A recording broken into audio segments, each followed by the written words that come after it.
Hello everyone, this is Akshita Gupta. मैंने एक YouTube पे शॉर्ट सीरीज स्टार्ट किया है विद अनअकैडमी, जहाँ पे हम कॉमन डाउट्स जो भी एस्पिरेंट्स को आते हैं वो क्लियर करने का कोशिश कर रहे हैं and we are discussing on the basic problems जो भी बच्चों को फेस होती है। So in this video we will talk about some tips for the MCQ part and the prelims. तो प्रीलिम्स ऐसा लगता है कि सबसे मुश्किल एग्जाम है और इसके लिए इसको क्लियर करना, क्वालिफाई करना अपने आप में ही एक बहुत बड़ा टास्क है। तो उसके लिए क्या टिप्स जो हैं वो हेल्प करेंगे आपको प्रिपरेशन में और आपके एग्जाम डे पे, वो हम इस वीडियो में डिस्कस करेंगे। So let me introduce my self. My name is Akshita Gupta. I have secured all India rank 69 in this year UPSC exam. मेरा मेडिकल बैकग्राउंड है and I have secured all India rank 28 in the AIPMT in the year 2015 और मेरा AIIMS में rank 75 था। I have graduated in MBBS from government medical college Chandigarh और वहीं से ही मैंने इंटर्नशिप की है। तो ड्यूरिंग द इंटर्नशिप ही मैंने अपना एग्जाम दिया था और फर्स्ट अटेम्प्ट में ही मैंने एग्जाम क्लियर किया है। So I am also taking multiple sessions on the Unacademy. They are free and there are live classes जिसमें आप मुझसे इंटरेक्ट कर सकते हो और जो भी आपके डाउट्स हैं वो हम इन टॉपिक्स पे, जैसे आंसर राइटिंग हो गया, नोट्स कैसे बनाना है और कैसे अप्रोच करना है करंट अफेयर्स को, जो ऑप्शनल है वो कैसे चूज करना है, इन सब पे हम डिटेल में डिस्कशन कर रहे हैं। So you can join that using this code and there will be free and live classes. तो also I am starting a plus course on the Unacademy, तो वहां पर भी आप ज्वाइन कर सकते हो। So on Unacademy there are multiple educators, तो यहाँ पे इंटरेक्टिव लाइव क्लासेस होती हैं। So you can use it any time anywhere. तो यहाँ पर आप इंटरेक्ट कर सकते हो, अपने डाउट्स क्लास में ही आप डिस्कस कर सकते हो, तो it is really beneficial for you. So let's come to prelims exam. तो prelims is the first and the most difficult exam of the UPSC journey. तो ये सच है कि prelims ही सबसे मुश्किल एग्जाम है क्योंकि इसमें the pass percentage is very low। क्योंकि जैसे इसमें ऐसे है कि 5 to 6 लाख और इवन 10 लाख तक बच्चा इसमें प्रिपेयर करता है। They give the exam and just 10,000 or even less than 10,000 बच्चे are selected. So the pass percentage is very less and it is the most difficult and qualifying exam in India. तो इसके लिए आपको अलग से preparation करनी पड़ती है एंड इसके लिए आपको एक स्ट्रैटेजी से, एक प्लानिंग से प्रिपेयर करना पड़ता है। So even after preparing for 1 to 2 years, it is really difficult to know more than 30 to 40 questions in the prelims exam. तो ये होता है कि जैसे आपने 1 साल से, 2 साल से या 3 years भी आजकल बच्चे प्रिपेयर कर रहे हैं, तो अगर आपने 3 years से भी प्रीलिम्स के लिए प्रिपेयर किया है, तब भी आपको ऐसा लगेगा कि एग्जाम में आपको 30 या 40 क्वेश्चन से ज़्यादा नहीं आते। वहाँ पर आपको लगेगा कि मेरी इतनी प्रिपरेशन के बाद भी मुझे 30-40 क्वेश्चन अच्छे से आते हैं, बट इससे ज़्यादा क्वेश्चन मैंने कभी ना पढ़े हैं, ना कभी सुना है और ये मेरे लिए बहुत मुश्किल है। तो ये सबके साथ होता है। It is not only you कि आपको लग रहा है कि आपकी प्रिपरेशन खराब है या आपकी प्रिपरेशन में कहीं कोई कमी है। तो it is not like this. UPSC का पैटर्न ही थोड़ा ऐसा है कि they make you ready for anything. कोई भी क्वेश्चन कहीं से भी आ सकता है and you have to be ready. आप उसमें अपने ट्रिक्स, अपने आप मेथड्स यूज करो और उसके भी आप सही आंसर्स निकाल सकते हो। तो a well planned strategy is required to clear the prelims even after average और हाई नॉलेज।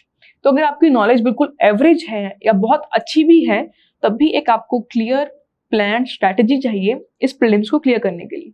ये ऐसा नहीं है कि जैसे हम +1 +2 के एग्जाम्स देते हैं कि एक लिमिटेड सिलेबस है, वही 3 सब्जेक्ट्स हैं, आपने उनको पढ़ा और एग्जाम दिया एंड यू हैव स्कोर्ड, उसमें आपने अच्छे स्कोर कर लिया। But this is different. इसमें आप चाहे जितना मर्जी रीड कर लो, आपको मोर देन 50% पेपर नहीं आता होगा। तो you have to get ready for that more than 50%। Along with आपको जो लेस देन 50% आपको पेपर आता है, उसमें आपको खूब सारी एक्यूरेसी एंड आपको उसमें प्रिसीजन चाहिए कि आप बिल्कुल ठीक मार्क करो और टाइम के साथ साथ उसमें टाइम मैनेजमेंट करके अच्छे से उसके सॉल्यूशंस को मार्क करो। तो ये प्रीलिम्स के लिए बहुत इंपॉर्टेंट है। This is the basic for the prelims exam कि आपको ये समझना पड़ेगा कि even after the preparation it will be difficult to know the 100% of the paper. So what is the prelims overview कि इसमें 2 पार्ट्स होते हैं। There is general studies and CSAT। तो दोनों पेपर 2 hours के होते हैं। पहले GS का पेपर होता है, then after 2 hour break there is CSAT। So ये होता है 100 questions, 200 marks and this is 80 questions qualifying paper. So इसमें आपको 33% मार्क्स कंपल्सरी लेने होते हैं। सो इसमें now there are 100 questions and 200 marks. So this along with this they both are really important। अब ऐसा कई बच्चे हैं जो सी सेट को इग्नोर करते हैं एंड जीएस में उनके अगर 110 मार्क्स भी हैं तब भी CSAT they are not able to qualify. तो इसमें आपको बहुत ध्यान रखना है कि आपके दोनों पेपर्स बैलेंस्ड हैं एंड दोनों पेपर को आपने अच्छे से प्रिपेयर किया है। कई बच्चे सी सेट अच्छे से क्वालिफाई कर लेते हैं बट देन जीएस में दे गेट लो मार्क्स। तो आपको दोनों को बैलेंस करना है। ऐसा नहीं है कि अगर आप एक पे फोकस करोगे तो आपका दूसरा तो अपने आप हो ही जाएगा, ऐसा बिल्कुल नहीं है।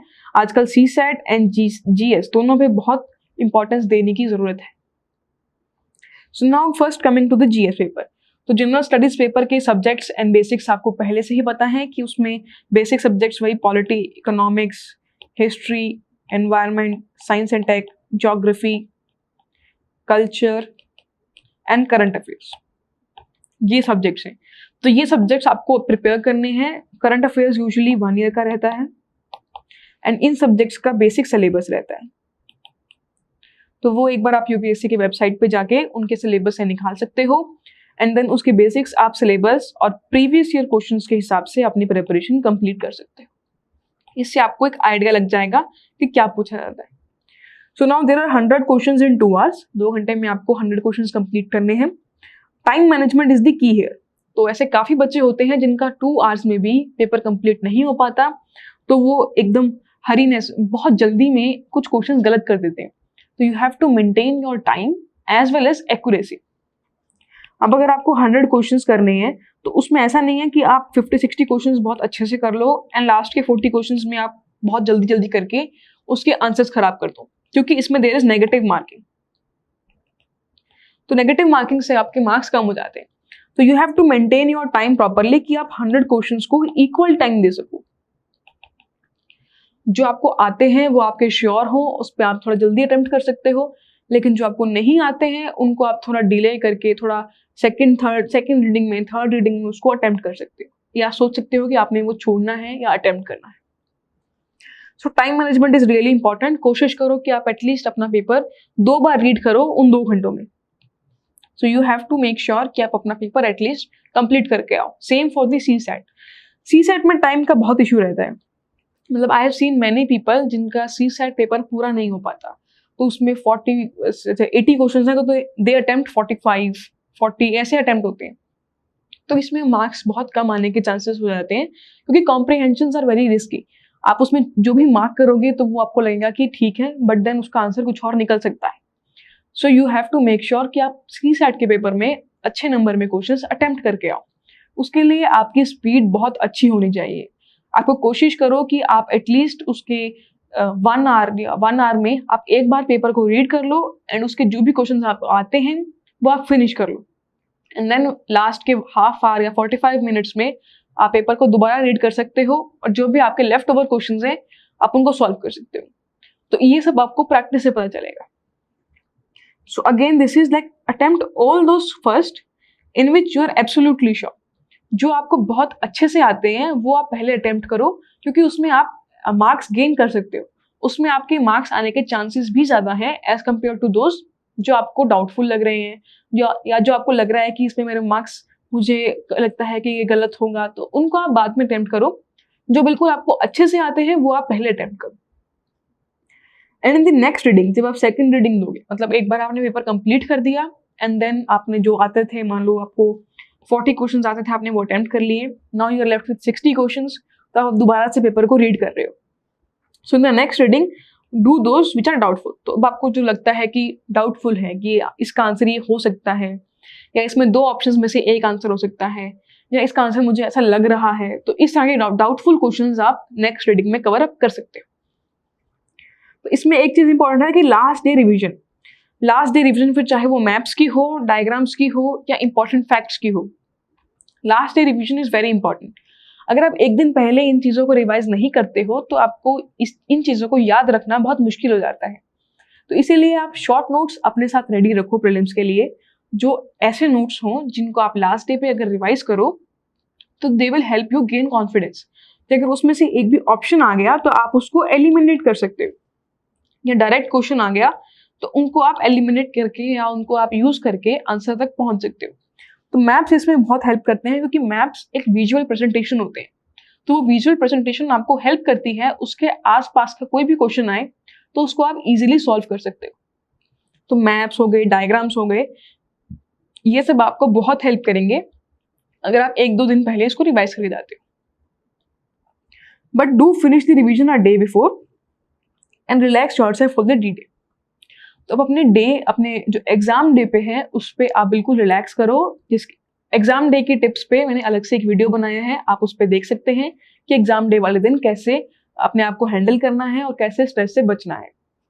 तो इसीलिए इसमें यह है कि आपको रिवीजन एक दिन पहले खत्म करना है और ज़्यादा कोशिश करना है कि आप जो एग्जाम डे है उस पर आप कुछ नया याद मत करो या कुछ ज़्यादा हैवी बर्डन मत दो अपने माइंड पे और बिल्कुल रिलैक्स होके प्रीलिम्स का एग्जाम देने जाओ।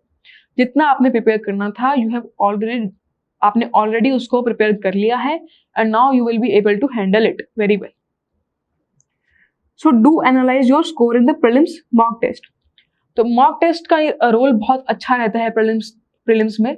इसके लिए भी मैंने एक वीडियो बनाया है जिसमें क्लियरली ये डिस्कस किया है, जिसमें हम मॉक टेस्ट को प्रीलिम्स के मॉक टेस्ट को कैसे यूज कर सकते हैं और कैसे उससे अपने मार्क्स को इम्प्रूव कर सकते हैं।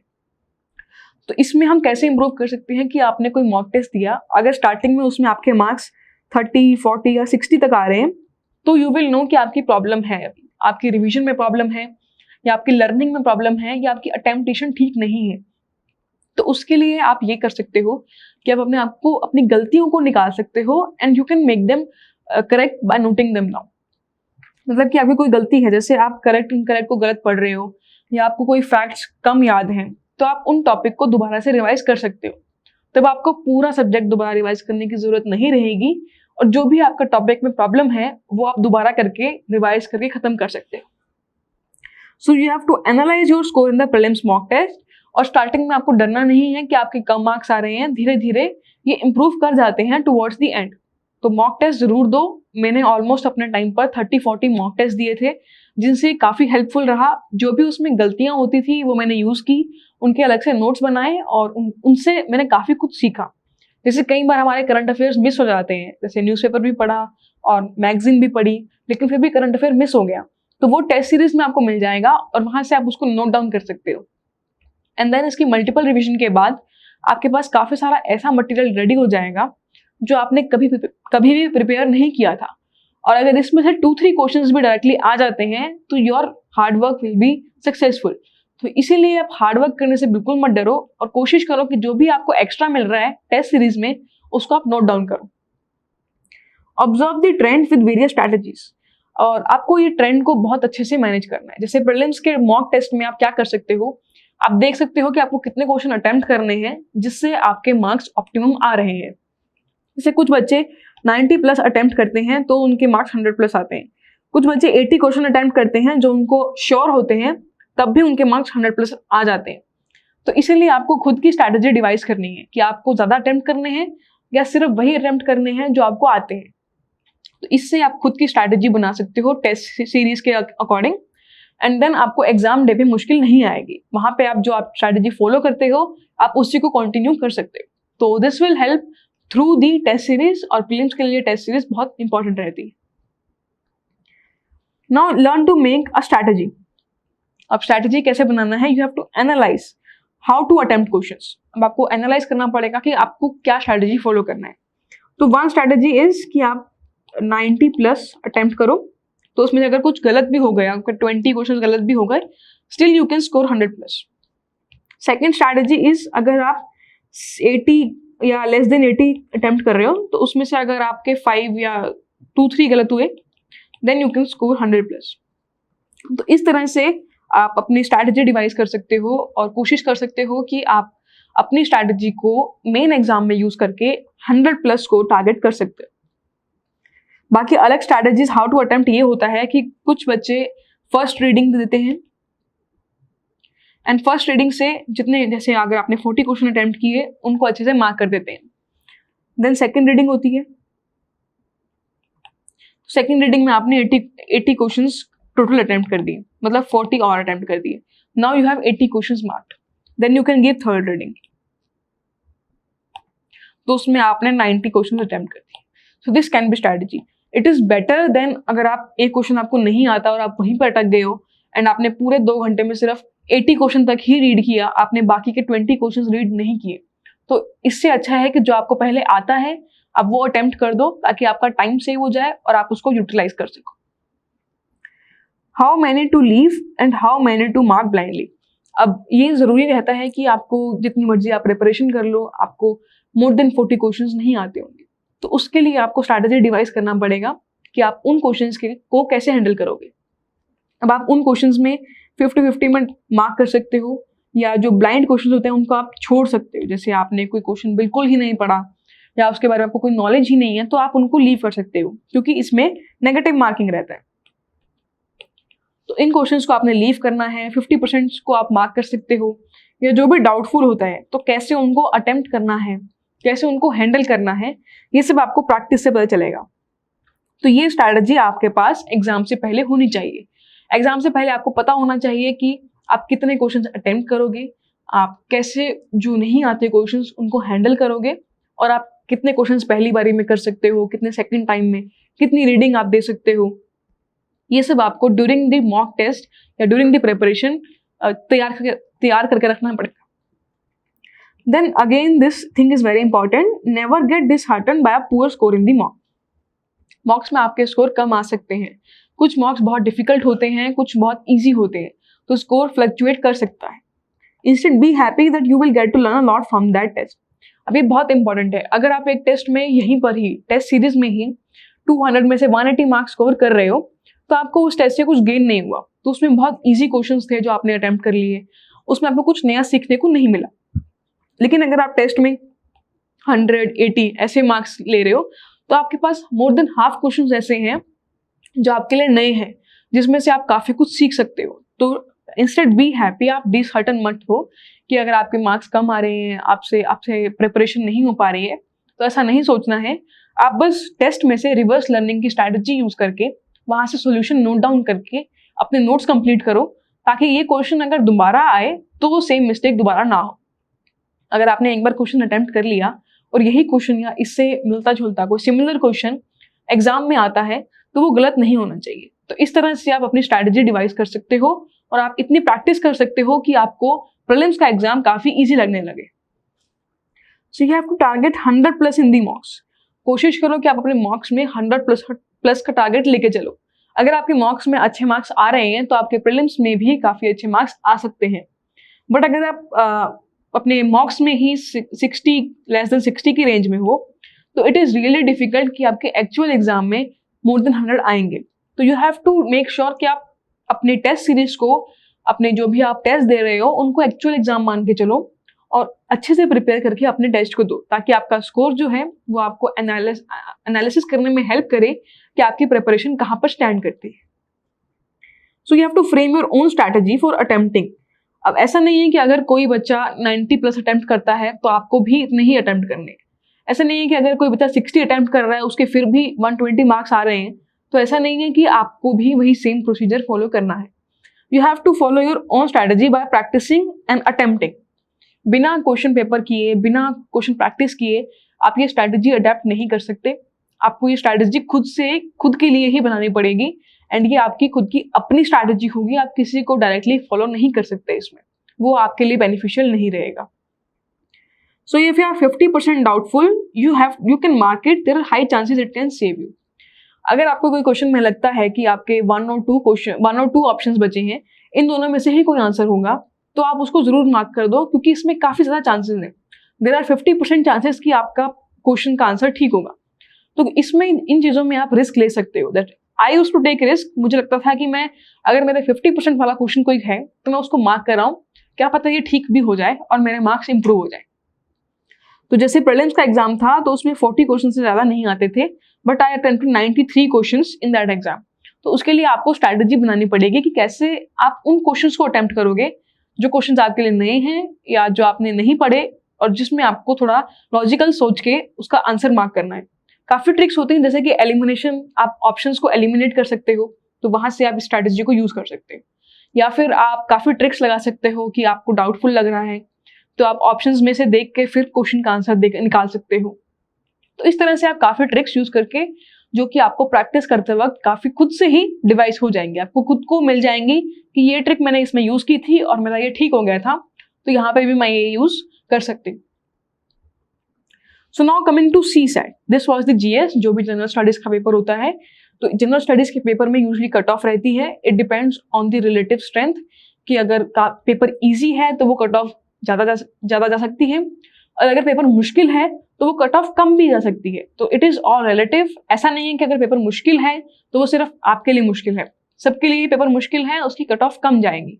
लेकिन अगर पेपर बहुत ईजी है तो उसकी कट ऑफ ज़्यादा जाएगी। तो इसीलिए वो रिलेटिव एग्जाम है, उसके लिए आपको इन कंपैरिजन सोच के चलना पड़ता है। Now coming to CSAT, CSAT is a qualifying exam. इसमें आपको मार्क्स लेने पड़ते हैं, विच इज 33% मार्क्स। तो इसको आपको क्वालिफाई करना पड़ता है, एंड इसमें there is no cut off. इसमें आपको इतने मिनिमम मार्क्स लेकर चलने पड़ते हैं। So CSAT plays an important role in prelims. आजकल बहुत इंपॉर्टेंट हो गया है, the difficulty level is rising, और इसमें ऐसे काफ़ी बच्चे हैं जिनके प्रीलिम्स में 110, 120 मार्क्स भी आते हैं, बट CSAT में दे स्कोर 50 और 60 मार्क्स। तो इससे काफ़ी फर्क पड़ता है and they get disqualified. So many aspirants who couldn't make it because CSAT even after clearing the cutoff in the GS. तो GS की कट ऑफ करने के बाद भी you can fail in the CSAT, then you will disqualify the exam. तो आपको CSAT को भी equal importance देना है और इसको बिल्कुल भी neglect नहीं करना है। So one of the main issue is aspirants either focus on the maths or on the comprehensions. तो CSAT में दो पार्ट होते हैं, एक होता है मैथ्स वाला पोर्शन जिसमें क्वेश्चंस रहते हैं, लॉजिकल रीजनिंग रहती है, and then there is English जिसमें कॉम्प्रिहेंशन होते हैं। तो यू नीड टू रियलाइज कि जो दोनों इंपॉर्टेंट है, आपको मैथ्स और कॉम्प्रिहेंशन दोनों को फॉलो करना है, और आप कोशिश करो कि दोनों को इक्वली इंपॉर्टेंस देकर चलो। ऐसा नहीं है कि अगर आप सिर्फ कॉम्प्रिहेंशन करके आ जाओगे तो आपका पेपर कंप्लीट हो जाएगा एंड यू विल क्वालिफाई। ऐसा नहीं है कि अगर आप सिर्फ मैथ्स कर लोगे तो you will qualify. You have to focus on both. More number of questions need to be attempted, you have to take the risk. इसमें रिस्क लेना बहुत जरूरी है, क्योंकि नंबर ऑफ क्वेश्चंस ज्यादा होंगे तो ही आपके क्वालिफिकेशन के चांसेस बढ़ते हैं। अगर आपने सिर्फ 40 क्वेश्चन अटेम्प्ट किए हैं तो देयर आर चांसेस कि आपके कॉम्प्रिहेंशन में गलत हो सकता है एंड देन आपके मार्क्स कम आ सकते हैं। तो इसमें आप कोशिश करो कि आप नंबर ऑफ क्वेश्चन ज़्यादा अटेम्प्ट कर सको। तो उसके लिए आपको कम टाइम में ज़्यादा क्वेश्चन निकालने की प्रैक्टिस होनी चाहिए। आप अपने पास CSAT के मैथ्स के कुछ फॉर्मूलाज या कुछ बेसिक कॉन्सेप्ट्स नोट करके रख सकते हो, ताकि आप रिवाइज करके उसको बेटर कर सकते हो। Now for the maths portion, जो भी प्रीवियस ईयर क्वेश्चन है उसमें हर टाइप का क्वेश्चन आप अटेम्प्ट करके देखो। तो काफी तरह के प्रीवियस ईयर क्वेश्चंस हैं, जैसे क्यूब के ऊपर क्वेश्चन है, या पेंट कितना सरफेस है, ऐसे क्वेश्चंस हैं, अलजेब्रा है, कुछ मैथ्स के लॉजिकल एग्जांपल्स, लॉजिकल रीजनिंग वाले क्वेश्चंस हैं, सीरीज टाइप ऑफ क्वेश्चंस हैं। तो हर टाइप का क्वेश्चन आप प्रीवियस ईयर क्वेश्चन से प्रैक्टिस कर लो, ताकि आपको हर टाइप का सोल्यूशन निकालना आता हो। सो अगर आपका मैथ्स वीक है तो कोशिश करो कि आप कुछ लेक्चर्स अटेंड कर लो, ताकि आपका कॉन्सेप्ट बन जाए। आप इसको बिल्कुल नेग्लेक्ट मत करो कि अगर आपका मैथ्स वीक है तो डोंट लीव इट, आपको वो सीखना ही पड़ेगा। इसके लिए उसके लिए आप कुछ लेक्चर्स या कुछ कॉन्सेप्ट सीख सकते हो and then you can prepare. Comprehension के लिए you have to practise previous year questions या टेस्ट सीरीज। तो मैंने कॉम्प्रिहेंशन के लिए प्रीवियस ईयर क्वेश्चंस को फॉलो किया और टेस्ट सीरीज से क्वेश्चंस निकाल के उनको प्रैक्टिस किया। कोशिश करो कि आप प्रीवियस ईयर क्वेश्चन में UPSC के आंसर की फॉलो करो, ताकि आपको पता चले कि क्या आंसर रहता है। So don't neglect it at all, क्योंकि ये बहुत बुरा लगता है कि अगर आपके GS में 1-2 साल से आप प्रिपेयर कर रहे हो एंड देन आपका CSAT में नंबर नहीं आया and then you fail the prelims. तो इस CSAT की वजह से आप अपने प्रीलिम्स का जो बैरियर है वो स्टॉप मत करो। Do prepare it very well, take it seriously. मैंने एटलीस्ट 4 to 5 मॉक दिए थे फॉर CSAT, क्योंकि इसमें टाइम लिमिट देखना पड़ता है, मैथ्स देखना पड़ता है, कॉम्प्रिहेंशन देखने पड़ते हैं। तो do give mock test and practice it. तो do solve past 3 to 4 year question paper and calculate the marks. उसको सिर्फ करके मत छोड़ो, उसके मार्क्स देखो, कितने टाइम में किया ये देखो, बिल्कुल एक एग्जाम की तरह प्रिपेयर करो। सो get a rough idea of time and the number of question जितने आपने अटेम्प्ट किए, क्योंकि नंबर ऑफ क्वेश्चंस पर डिपेंड करेगा कि आपके कितने मार्क्स आ सकते हैं। तो वहां पे आपने कितने अटेम्प्ट करने हैं, वहां पे आपने कैसे अप्रोच करना है, ये सब आपको पता चल जाएगा। Always keep in mind prelims is a qualifying exam. हमेशा ये ध्यान रखना है कि प्रीलिम्स क्वालिफाइंग एग्जाम है if you are on the safe side तो अच्छी बात है, उसको ओवरडू मत करो। शिफ्ट टू मेंस, आप अपना मेंस को साइड बाय साइड कंप्लीट कर सकते हो। लेकिन अगर आप डेंजरस जोन में हो, अगर आपके मार्क्स प्रॉपर नहीं आ पा रहे हैं, तो प्लीज डोंट नेग्लेक्ट इट, आप उस पर अच्छे से काम करो। आप सब कुछ छोड़ के पहले प्रीलिम्स की तैयारी करो। सो इसलिए आपको खुद देखना पड़ेगा कि आप कहाँ पर स्टैंड करते हो। आप प्रीलिम्स और मेंस को बैलेंस तभी कर पाओगे जब आपको आपके स्ट्रेंथ और वीकनेस पता चलेंगे। So thank you for this. इस वीडियो में हमने यही बताया कि कैसे आप इसको हैंडल कर सकते हो और कुछ टिप्स दिए। So all the best, let's crack.